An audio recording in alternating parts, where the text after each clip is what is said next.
그건 아니고요.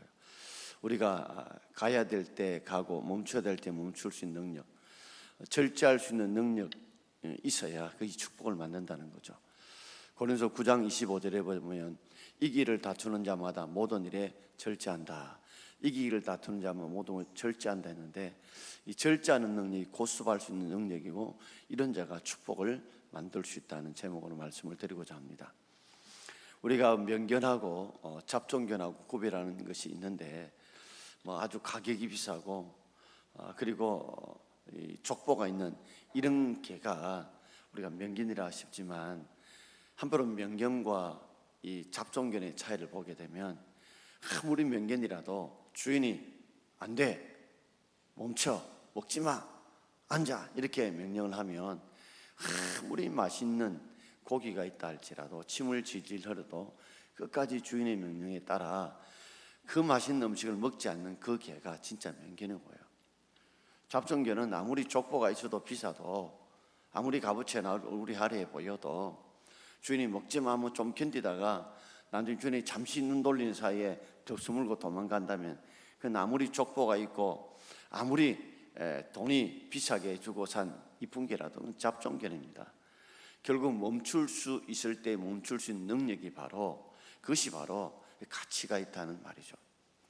여러분, 다윗을 보면 다윗의 위대한 업적 중에 사람마다 이것이 가장 다윗이 위대하다고 하겠지만, 또 저것이 위대하다고 하겠지만, 제가 생각할 때 다윗의 가장 위대한 업적을 딱 한 가지로 꼽으라 한다면, 저는 다윗이 그렇게 마음에 소원이 뭐였냐면 하나님의 성전을 짓는 것이었습니다. 하나님의 성전을 짓는 것이 자기 마음의 최고의 소원이었습니다. 그럼에도 불구하고 하나님이 하지 말라고 하니까, 그렇다고 자신이 준비가 안 된 게 아니에요. 왕으로서 성전을 지을 수 있는 모든 준비까지를 다 해놓았습니다. 하나님이 하지 말라니까 나는 안 하겠습니다 하고 아무 준비 안 하고 내 아들 솔로몬 해라 이게 아니라, 하나님이 하지 말라고 했지만, 스톱하라고 했지만, 그럼에도 불구하고 자신이 준비할 것을 전부 철저하게 준비해도 결국에는 자신이 마지막 순간까지 음식은 다 만들어 나가, 이제 숟가락만 뜨면 되는데 마지막 숟가락을 하나님이 뜨지 말라고 할 때 밥상 모든 걸 만들어 놓고 마치 먹고 싶은 마음이 꿀떡 같은데 먹지 못하는 그 마음처럼 그렇게 순종했던 이 다윗의 업적이 저는 가장 위대한 업적이 아닌가, 그런 생각을 해봅니다. 하나님이 하지 마라고 한다면 모든 준비를 다 해놓아도 그 명령 앞에 철저하게 스톱할 수 있는, 멈출 수 있는 능력이 바로 다윗의 능력이죠. 또 한 가지 더 다윗의 위대한 점을 꼽는다면 저는 오늘 본문에 등장하는 이 내용입니다. 시므이 저주 앞에서 사무엘하 15장에 보면 자신이 가장 사랑했던 아들 압살롬, 자신이 가장 생명처럼 아꼈던 압살롬, 사랑과 용서를 그렇게 많이 부어줬던 압살롬, 그러나 나중에는 뒤에서 새로운 아버지의 왕위를 찬탈하고 아버지를 몰아내는 아주 못된 아들이었죠. 정말 배신을 당해도 이런 배신을 당할 수 없을 정도로 배신을 당했던, 그래서 정말 급히 도망을 가는 가운데에 시므이라고 하는 사람이 저주함에도 불구하고 그의 그 저주가 정말 핏발이 서려 있는, 마치 칼날로 맞으면 예리한 칼날로 같이 그를 찌름에도 불구하고 끝까지 저주를 하지 않았던, 끝까지 저주를 멈추었던 이 다윗의 업적이 저는 두 번째 가장 위대하다고 생각이 듭니다. 오늘 본문을 통해서 한 세 가지로 생각해 보려고 합니다. 자, 첫 번째 제목을 우리 함께 읽어보겠습니다. 다윗 왕이 감당하기 힘든 고통입니다. 여러분, 사람마다 다 감당하기 힘든 고통이 있겠지만 다윗의 일생 중에 가장 힘든 고통이 여러분 무엇이라고 생각합니까? 많은 분들은 사울 왕이 쫓겼던 10년의 세월이라고 말할 수 있을 것입니다. 그러나 정말 다윗이 힘들고 어려웠던 가장 큰 고통은 자신이 가장 믿었고 자신이 가장 사랑했고 자신이 그렇게 용서를 베풀었지만 뒤로 돌아서 아버지에게 칼을 꼽았던, 아버지에게 칼을 꼽았던, 그리고 아버지의 이 왕위를 찬탈했던 이 압살롬의 이 반란이 가장 이 다윗에게는 큰 고통이었을 것입니다. 사울 왕이사 자신이 죄가 없는 가운데 그렇게 나를 모함하고 나를 죽이려고 했으니 동정이라도 받지요. 그런데 이 압살롬의 반란은요, 동정도 받을 수 없어요. 다윗이 그렇게 사랑을 베풀고 그렇게 용서해 줌에도 불구하고 다윗 왕의 아들 압살롬이 아버지를 내몰고 죽이려고까지 했으니까 누가 말해도 정말 이걸 말할 수 없는, 누구한테 동정을 구하고 긍휼을 구하고 사랑을 구하고 싶어도 말할 수 없는 상황이 바로 오늘 본문의 상황입니다. 한마디로 벙어리 냉가슴 할 듯이 고통과 아픔 속에 견딜 수밖에 없는 그런 상황입니다. 그런데 그렇게 가슴에 불이 활활 붙는 가운데 누가 휘발유를 부은 사람이 있는데 바로 오늘 본문에 등장하는 시므이입니다. 사무엘하 16장 5절부터 7절까지 우리 함께 읽겠습니다. 다윗 왕이 바울임의 이름에 거기서 사울의 친족 한 사람이 나오니 게라의 아들이요 이름은 시므이라. 그가 나오면서 계속하여 저주하고 또 다윗과 다윗 왕의 모든 신하들을 향하여 돌을 던지니 그때 모든 백성과 용사들은 다 왕의 좌우에 있었더라. 시므이가 저주하는 가운데 이와 같이 말하니라. 피를 흘린 자여 사악한 자여 가거라. 아멘. 시므이는 사울 친족 중에 한 사람으로 베냐민 지파 사람입니다. 근데 이제 마치 이 별 한 대, 별 두 개, 별 네 개짜리가 별이 떨어지듯이 다윗 왕이 왕에서 쫓겨나서 도망자 신세로 제대로 자신을 추스르지 못하고 도망가는 신세에 있는데 그때 이 사울의 친족 중에 한 사람 시므이가 계속해서 저주를 합니다. 따라가면서 저주를 합니다. 그런데 그때 다윗 왕과 다윗 왕의 모든 신하들을 향해서 또한 돌도 던집니다. 저주하는 데다가 저주하는 행동인 돌까지 던집니다. 그때 모든 백성과 용사들이 왕의 좌우에 있었어요. 그러니 아마 돌을 던져도 그들이 막았겠죠. 그러나 막을 수 없는 것이라면 저주하는 말입니다. 저주하는 말은 아무리 다윗 왕의 군사들이 신하가 막고 싶어도 막을 수 없는 게 저주하는 말들이죠. 돌은 설령 막을 수 있어도 말은 막을 수가 없잖아요. 뭐라고 말하냐면 시므이가 저주하는 가운데 피를 흘린 자여 너는 남의 피를 흘린 자다. 그리고 사악한 자, 아주 거짓이 있는 악한 자다. 그리고 가거라 이건 좋은 말입니다. 좀 좋은 말로 표현한 것이고 평균 꺼져라 이 말이거든요. 자, 그러면서 어떻게 저주하는 말을 퍼붓는지 우리 8절 말씀을 읽겠습니다. 8절입니다. 사울의 족속의 모든 피를 여호와께서 내게로 돌리셨도다. 그를 이어서 내가 왕이 되었으나 여호와께서 나라를 내 아들 압살롬의 손에 넘기셨도다. 보라, 너는 피를 흘린 자이므로 화를 자초하였느니라 하는지라. 아멘. 여러분, 고난이 닥치면 그 고난에 대해서 사람들은 자신도 그렇고 남도 거기에 의미를 부여하고 해석을 합니다. 의미를 부여하고 해석을 하는데 우리가 어떤 때는 남이 고난을 당할 때 내가 충분히 기도하지 못하고 충분히 하나님을 묵상하지 못하고 하나님의 이름을 갖다 대어서 여호와 이름을 붙여서 우리가 의미를 해석하고 그 의미를 부여할 때가 있습니다. 그 큰 잘못을 범할 때가 있죠. 오늘 시므이도 다윗 왕을 저주하는 말과 행동을 하면서 이렇게 이 다윗의 고난에 대해서 이런 의미, 이런 해석을 합니다. 사울 족속의 모든 피를 여호와께서 내게로 돌리셨다. 다윗, 너가 사울의 족속에 피를 흘렸는데 그 피의 대가를 지금 너가 받고 있는 것이다. 내가 지금 하나님께 심판과 보복을 받고 있는 것이다. 여호와께서라고 이야기를 하면서 뭐라고 이야기합니까? 그를 이어서 내가 왕이 되었으나 여호와께서 나라를 내 아들 압살롬의 손에 넘기셨도다. 내가 사울 왕 가에 피를 흘리고 네가 왕이 됐는데 지금 내가 왕에 쫓겨나게 된 것은 여호와께서 나라를 내 아들 압살롬의 손에 넘기셨다.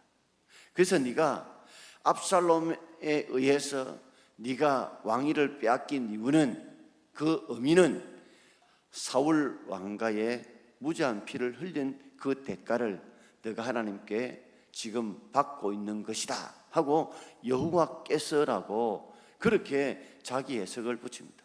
여호와께서 내게로 돌리셨도다. 여호와께서 나라를 내 아들 압살롬의 손에 넘기셨도다. 여러분, 정말 우리가 조심해야 됩니다. 내 자신도 그렇고 남의 문제도 그렇고 함부로 여호와께서 이렇게 마치 자신이 여호와인 것처럼 그렇게 고난을 남을 해석하고 의미를 부여해서 상대의 고통과 아픔과 깊은 상처를 주어서는 안 된다는 거죠. 그러면서 뭐라고 저주에 말합니까? 너는 피를 흘린 자이므로, 너는 사약한 자이므로, 너는 화를 자초하였도다 그랬어요. 화를 자초했다는 말은 스스로 자 그리고 불을 춥니다.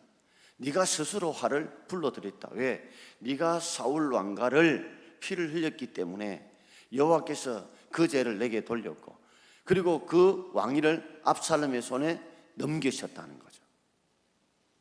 사실은 현실은 뭡니까? 팩트는 뭡니까? 사무엘상 31장에 보면 이 블레셋과 사울 왕이 전투를 하게 되죠.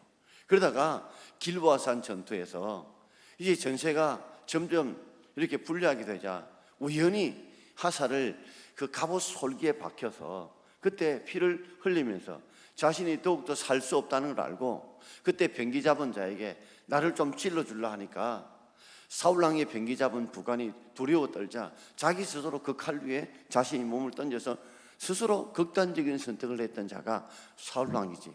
다윗은 아무 잘못이 없거든요.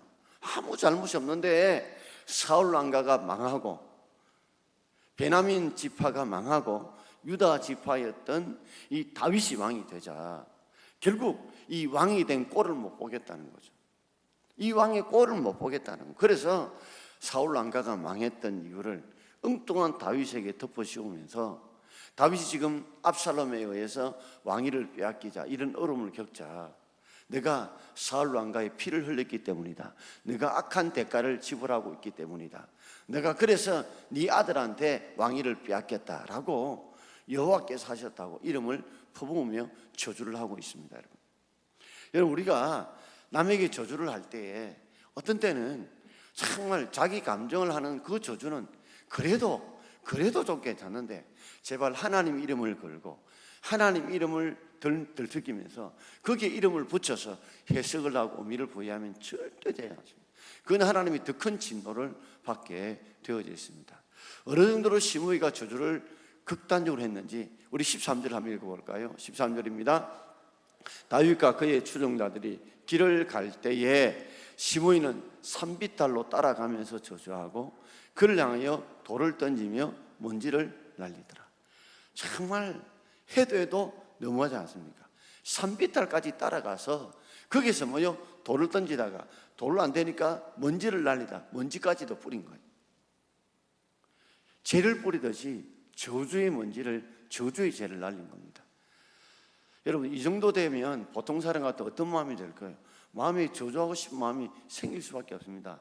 안 그래도 압살롬에 의해서 결정적으로 KO 펀치를 맞아가 지금 다윗이 KO된 상태 아닙니까? 비틀비틀 KO돼서 지금 들어누워 있는 상태인데 거기 와서요 KO돼서 힘을 쓸 수 없는 자에게 와서 주먹질하고 발로 밟는 행동이 바로 시므의 행동과 똑같아요.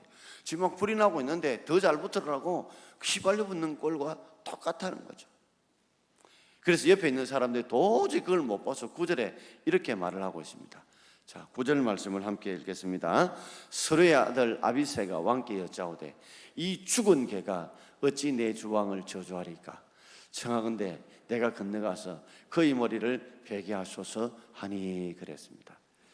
그때 스루의 아들 아비새가 아들들 중에 하나인 아비새가 이 죽은 개는 당시에 우리 말은 좀 표준어가 아니고 은밀하게 우리가 쓰는 말들이죠. 이 죽은 개는 우리로 말하자면 아주 하찮고 보잘것없는 인간, 우리 경상도식으로 하면 썩개 같은 인간이라 이런 표현입니다. 그래서 신 하나가 이 아비새가 시므를 보고 이 죽은 개 같은 자가 어디서 함부로 이런 말을 하냐고 당장 가서 내가 그의 머리를 베게 해달라고 그렇게 왕이 요청을 하게 됩니다. 그만큼 곁에 본 사람이 못 견딜 정도로 그렇게 저주를 퍼붓는 이 상황 속에, 자, 두 번째 제목을 우리 거기 함께 읽어보겠습니다. 두 번째 제목입니다. 다윗 왕은 저주의 말을 스톱. 이런 저주를 듣고 난 뒤에도 다윗 왕은 저주하는 말을 하지 않습니다. 이게 정말 다윗의 위대한 점이고, 그래서 하나님께서 다시 한 번 더 다윗에게 기회를 주신 거죠. 자, 우리 10절 말씀을 우리 함께 읽어보겠습니다. 왕이 이르되 서루의 아들들아, 내가 너희와 무슨 상관이 있느냐? 그가 저주하는 것은 여호와께서 그에게 다윗을 저주하라 하심이니 내가 어찌 그리하였느냐 한 자가 누구겠느냐 하고. 아멘. 이제 다윗이 자기 고난에 대해서 여호와께서 이렇게 하셨다고 자기가 당하는 고난에 자신이 해석을 합니다. 그런데 우리가 어떤 고난을 해석할 때 잘못 해석할 때가 참 많거든요. 뭐 예를 든다면 나면서부터 앞을 보지 못한 자에 대해서 예수님의 제자들이 요한복음 9장에 보면 이 사람이 죄가 누구 죄냐라고 했을 때 제자들이 자기 죄입니다, 부모의 죄입니다 이렇게 해석할 때 하나님께서 아니다, 이를 통해서 하나님이 하시고자 하는 일을 나타내고자 한다라고 말씀하셨어요. 그러니 참 우리가 이 고난에 대한 해석이 참 중요하고, 꿈보다 뭐가 중요해요? 해몽이 중요하거든요. 고난보다 고난을 우리가 어떻게 해석하고 어떻게 반응이 중요한데, 다윗의 위대한 점이 바로 여기서 나타납니다.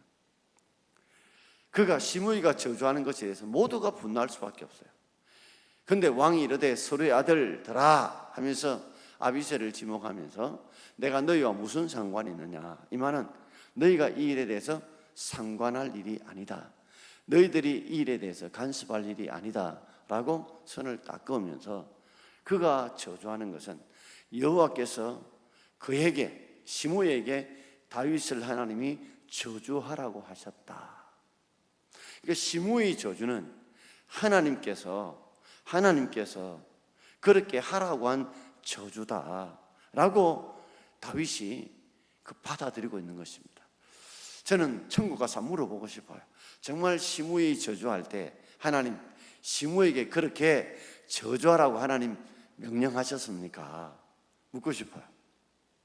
그런데 다윗은 그것을 받아들이면서 자신의 삶을 돌아본 것이죠. 나단이 이전에 우리아의 아니었던 바세바를 범하고 그리고 충신 우리아를 죄 없이 죽였잖아요. 그때 나단에 저주가 있었습니다. 나단에 심판이 있었어요. 그 하나님의 말씀이 그에게 깨달아져서 그의 죄와 그의 허물을 돌아본 거예요. 내가 이렇게 저주를 받을 행동과 저주받을 말을 했던 이유는 내 죄 때문이다, 나의 허물 때문이다. 나도 충신 우리아를 죽였지 않느냐, 그리고 안에 있는 바세바를 범했지 않느냐, 그것이 내 잘못이다, 내 허물이라고 지금 저주 앞에서 분노하기보다는, 저주의 말을 하기보다는 자신의 허물과 자신의 죄를 돌아보는 것, 이게 다윗의 아주 위대한 능력입니다. 하나님이 은혜를 주시지 않으면 할 수 없는 거예요.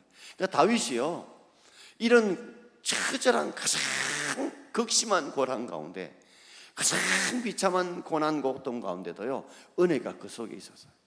그래서 아들하고 같이 전쟁을 치르지 않았습니다.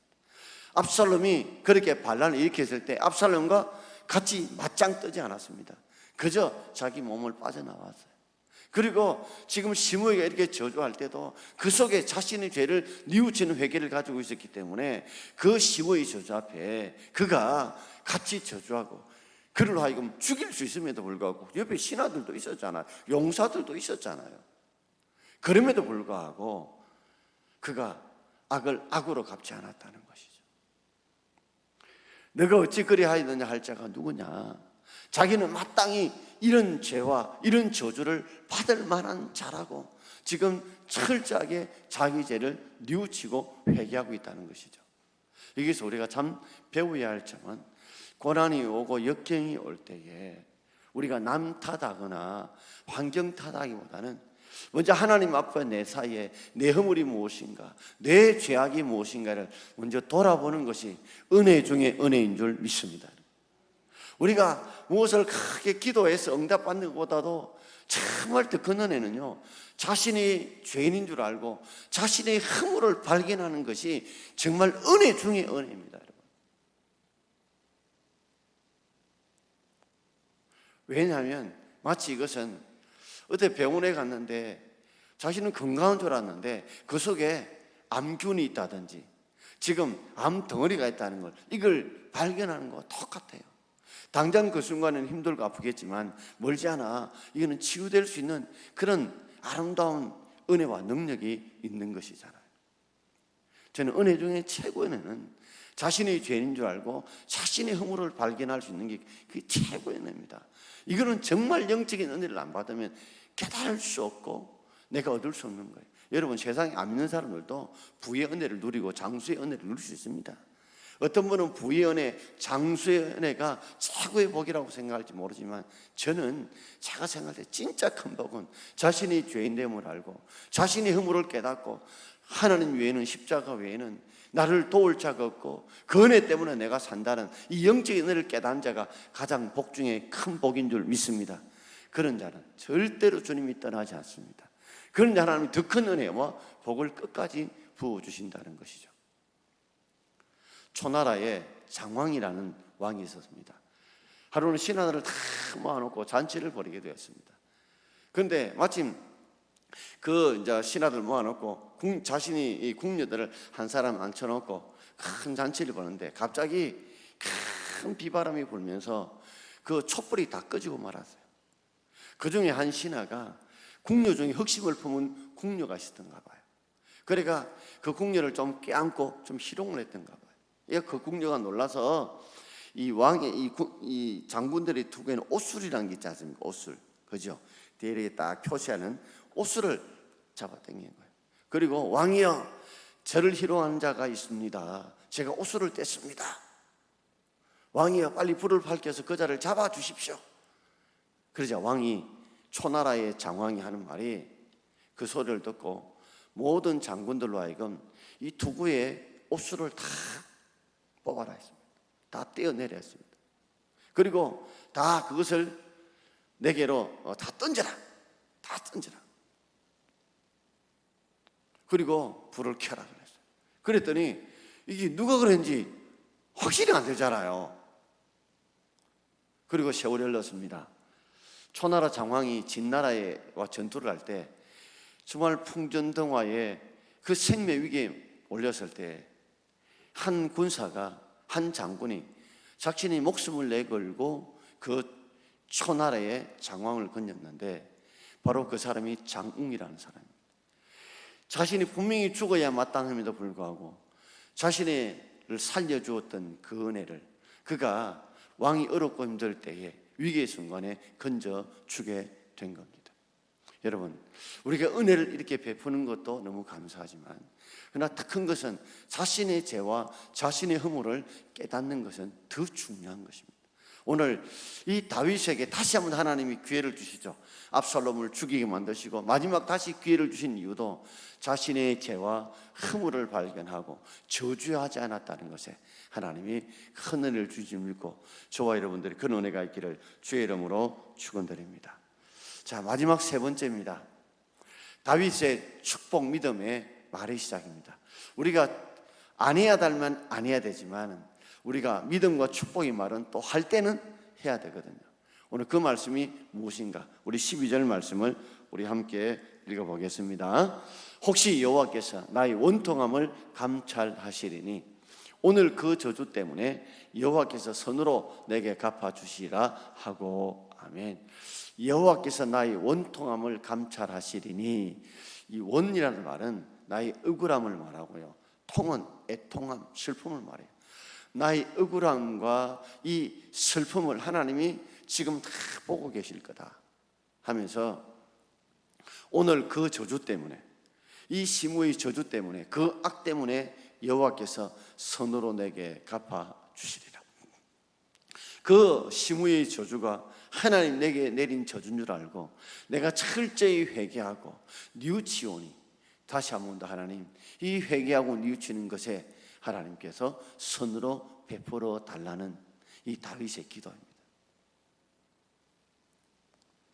우리 삶에도 우리 하나님이 우리의 온통함을 다 감찰한다는 말은요, 캄캄한 이 금음날에 새카만 바위 위에 새카만 개미 한 마리가 움직여도 그것을 본다는 의미가 감찰이라고 생각하면 됩니다. 아무도 못 봐도 하나님은 아시고 보신다는 거죠. 그 하나님이 감찰하시기 때문에 그 저주 때문에 그 악 때문에 내가 회개하오니, 내가 뉘우치오니, 내가 주님 앞에 선을 은혜를 구하오니 주여 그 죄에 대한 용서해 주시고 내게 선을 베풀어 달라 하는 것이 다윗의 마지막 기도였습니다. 그래서 시므이를 저주하지 않았죠. 로마서 12장 21절에 이렇게 말씀하고 있습니다. 같이 읽읍시다. 악에게 지지 말고 손으로 악을 이기라. 우리가 악에게 지지 말고는 악을 악으로 대항한다면 악에게 지는 거예요. 사탄이 좋아할 일이에요. 사탄이 기뻐할 일이에요. 사탄에게 패하는 거예요. 사탄에게 지는 거예요. 그러나 손으로 뭐요? 악을 이겨야 됩니다. 손으로 악을 이겨야 되죠. 그것이 바로 오늘 다윗의 모습입니다. 손으로 악을 이깁니다. 오늘 우리의 삶을 돌아보면 참 이렇게 억울하고 힘들 때가 참 많지 않습니까? 그럼에도 불구하고 우리가 상대가 악을 행한다고 할지라도, 저주의 말과 행동을 한다 할지라도 우리가 그것을 그리스도 안에서 나의 허물과 나의 죄를 돌이켜보고, 그리고 그것 가지고 철저히 회개함으로 주님이 선을 갚아주시는 그 은혜가 저와 여러분께 있기를 주의 이름으로 축원합니다. 세상은 다 남 탓하고 세상 탓할 때가 참 많습니다. 정말 나의 허물을 돌이키고 회개하는 자가 참 적을 이때에 우리가 악에게 지지 말고 악을 악으로 갚는 것은 사탄에게 지는 것이요. 그래서 우리가 선으로 악을 이길 수 있는 저와 여러분 되기를 바랍니다. 끝으로 저 이 예화를 하나 드리고 싶습니다. 여러분 이전에도 들었을 줄 아는데 어느 수박 농사를 짓는 분이 참 수박 농사가 대풍이 되었어요. 참 맛있고 수박이 참 잘 익었는데, 그러다 보니까 수박 도둑놈들이 한두 명이 나타나서 보니까 하루나 이틀 만에 한 덩어리 두 덩어리를 이렇게 가져가는 거예요. 주인이 얼마나 속이 상했던지 곰곰이 어떻게 하면 이 수박 쓰리하는 도둑놈을 잡을까 생각했는데 뭐 당시 CCTV도 없으니까 잡을 수가 없어요. 그러니까 묘안을 생각해 놨어요. 팻말에 이래 붙여 놨어요.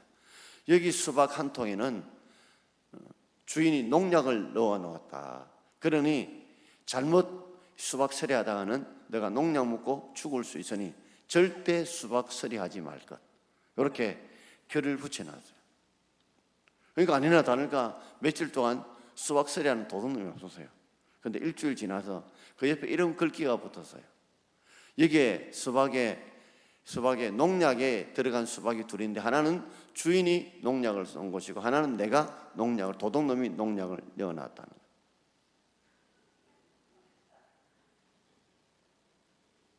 그러니까 주인도 얼마나 그렇게 했어요. 분명히 하나의 온 건 내가 아는데 또 하나의 농약을 넣은 것은 누가 넣은 거예요? 도둑놈이 넣어놨어요. 그러니까 자칫 잘못하면 주인이 죽을 수 있다는 거예요. 자, 누가 지어낸 이야기인지 모르지만 우리가 그럴수록 더 우리가 정당한 일보다도 더 위대한 일을 우리가 할 수 있는 것이 그리스도인이요. 그것을 하나님이 귀하게 보실 줄 믿습니다. 누구든지 봐도 시므이 이런 저주 앞에, 저주의 행동 앞에는 그냥 있는 거는 이건 보통 사람이 할 수 없습니다. 이건 정말 하나님의 은혜, 다윗 주신 은혜가 아니고는 감당 못해요. 그래서 우리가 은혜 받기 위해서 수요일 여기 나와 기도하는 줄 믿습니다. 자, 마무리해서 사무엘하 19장 6절, 21절, 23절 읽겠습니다.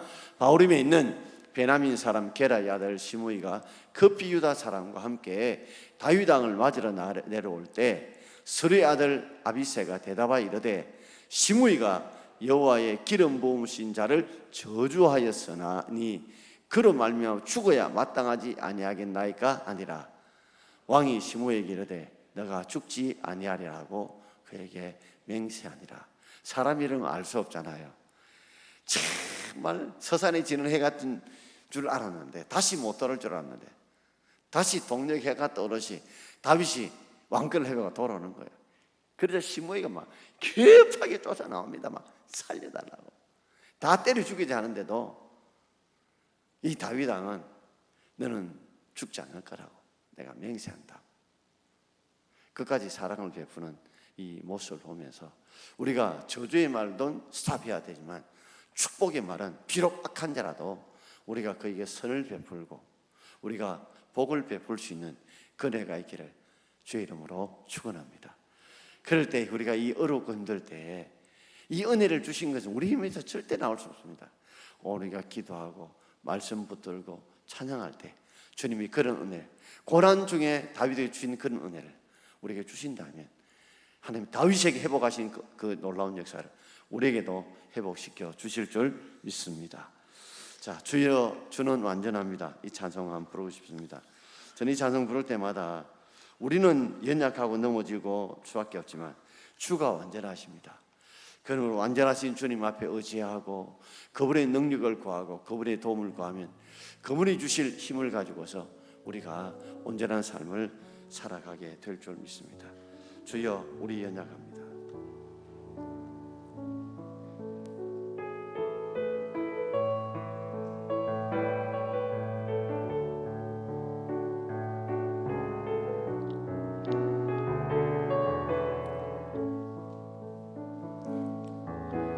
주여 우리 연약합니다. 우린 오늘을 힘겨워합니다.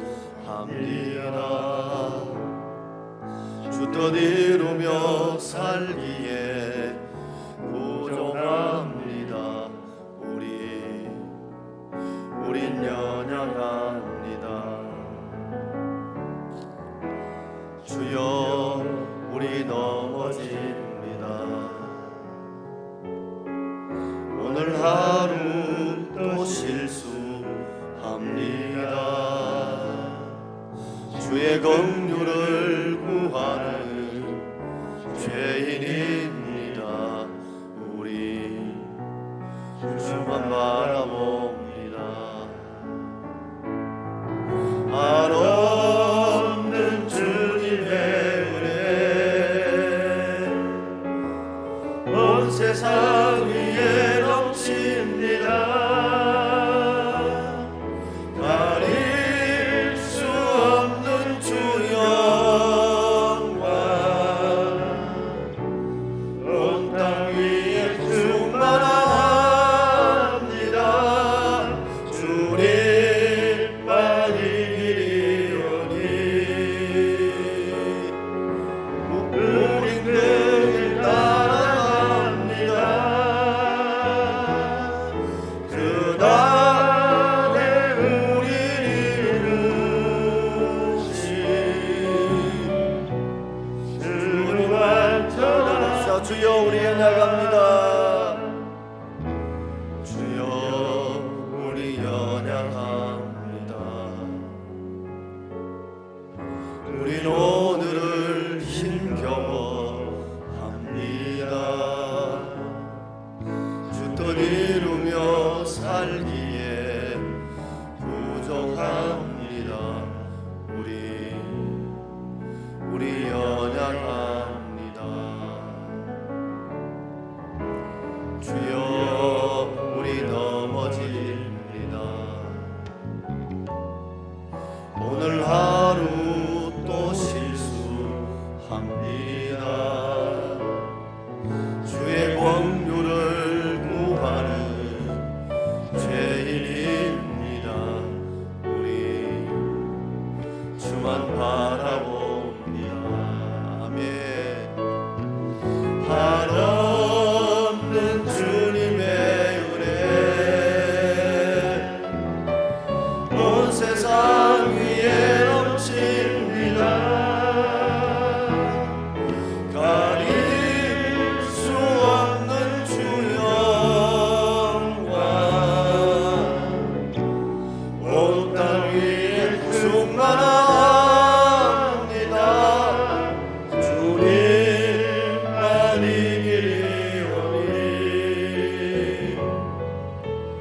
우린 그 길 따라갑니다.